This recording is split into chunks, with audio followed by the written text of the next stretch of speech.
अस्सलाम वालेकुम।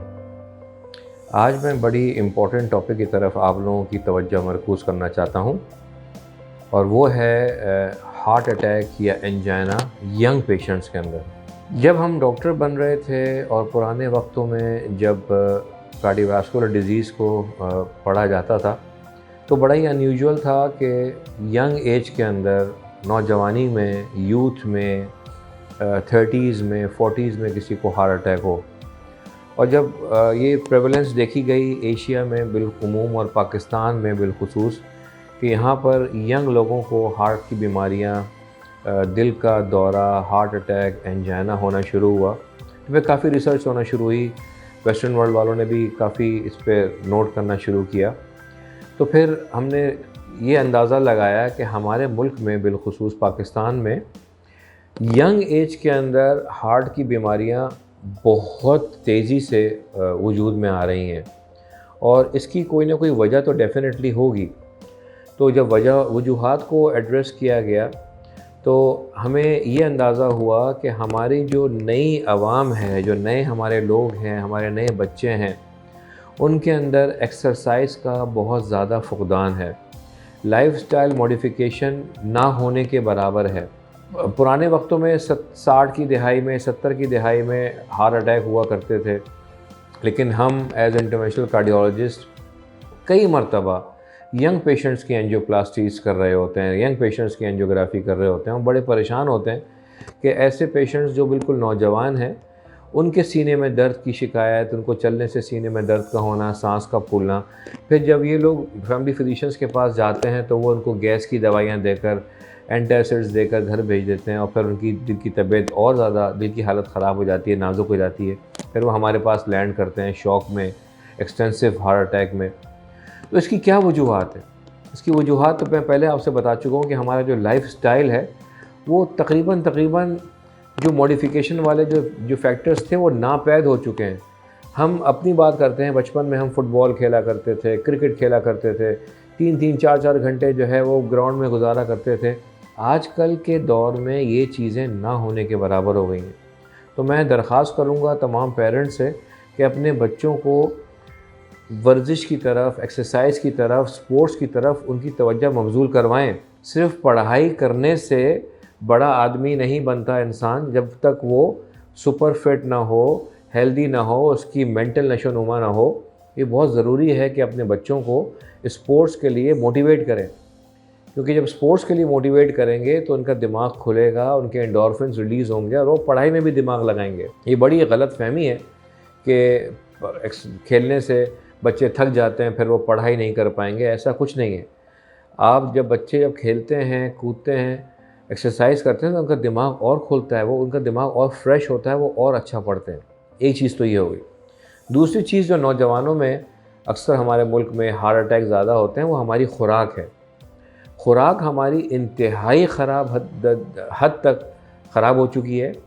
हमारी खुराक में deep fried food, McDonald culture, KFC culture, nihari, paya, मगज़। सुबह जब हम एक्सरसाइज करते हैं और जब हम गुज़र रहे होते हैं रेस्टोरेंट्स के सामने से जॉगिंग करते हुए, तो हम देखते हैं हमारी नौजवान नस्ल के लोग बैठ के वहाँ पर पाए भी खा रहे हैं, निहारी भी खा रहे हैं।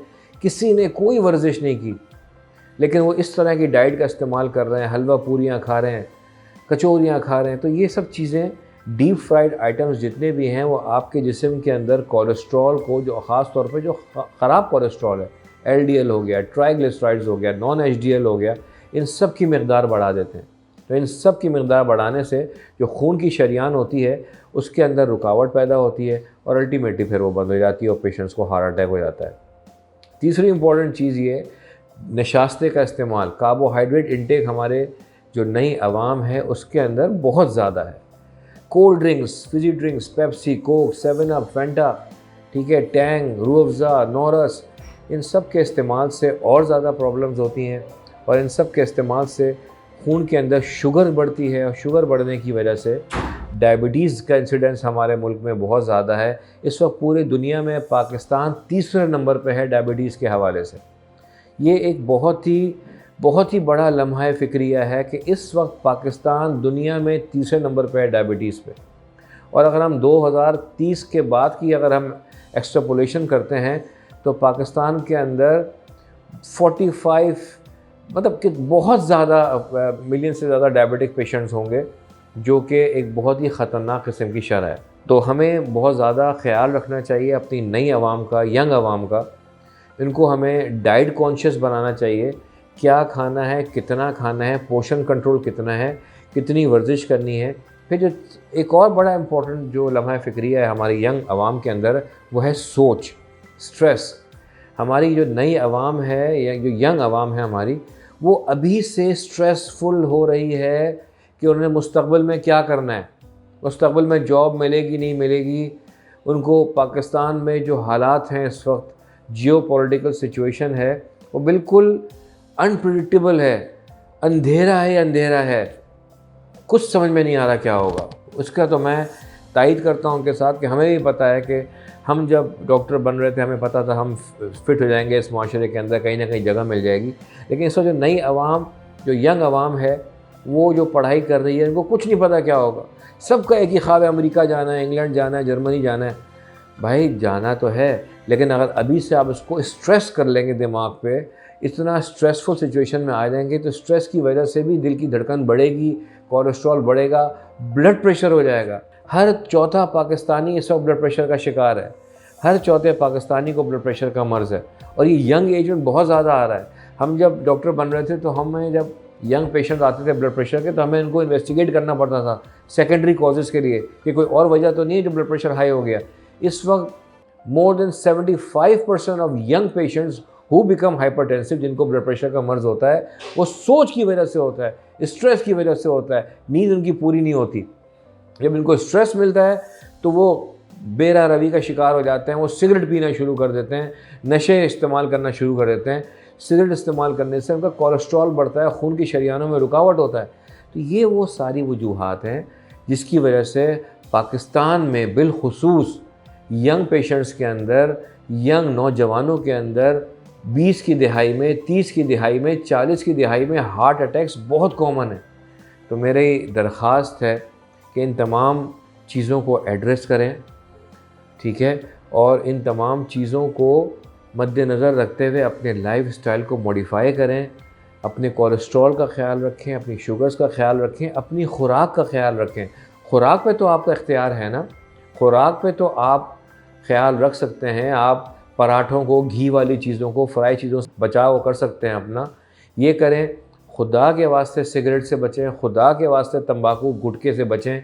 ये वो चीज़ें हैं, मैं लोग अपने मरीज़ों से कहता हूँ कि सिगरेट हीरोइन से ज़्यादा ख़तरनाक नशा है, क्योंकि एक दफ़ा इसकी लत पड़ जाए तो उसको छोड़ना बहुत मुश्किल है।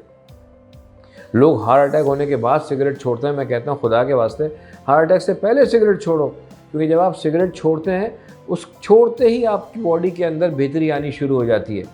जब आप स्ट्रेस को छोड़ते हैं, स्ट्रेस को रिलीव करते ही आपकी बॉडी के अंदर अच्छी चीज़ें पैदा होना शुरू हो जाती हैं, अच्छे केमिकल्स पैदा होना शुरू हो जाते हैं। तो प्लीज़ सिगरेट का इस्तेमाल, स्ट्रेस, खुराक, फिर जो हमारे यंग लोग हैं हमारे, उनकी नींद पूरी नहीं होती। रात बैठ के वो दोस्तों के साथ डब्बू खेल रहे हैं, चाय की दुकान पे बैठे हुए हैं। मैं फजर की नमाज़ पढ़ने जाता हूँ, रास्ते में चाय के रेस्टोरेंट से पठानों के, वहाँ पर नए नौजवान लोगों की लाइनें लगी हुई होती हैं। मुझे नहीं पता कि उनमें से कितने लोग नमाज़ पढ़ते हैं, चलो वो तो खैर एक इस्लामी मसला है, मैं मेडिकल पॉइंट ऑफ व्यू से बात कर रहा हूँ।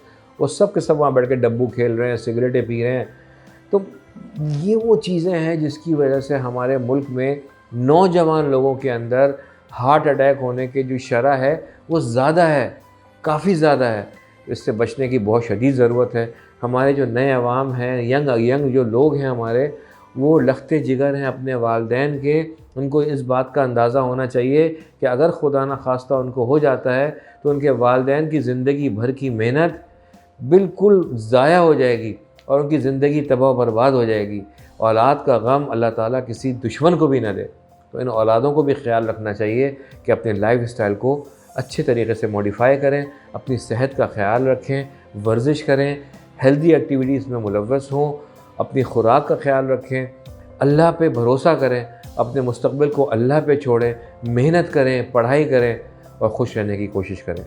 बहुत बहुत शुक्रिया।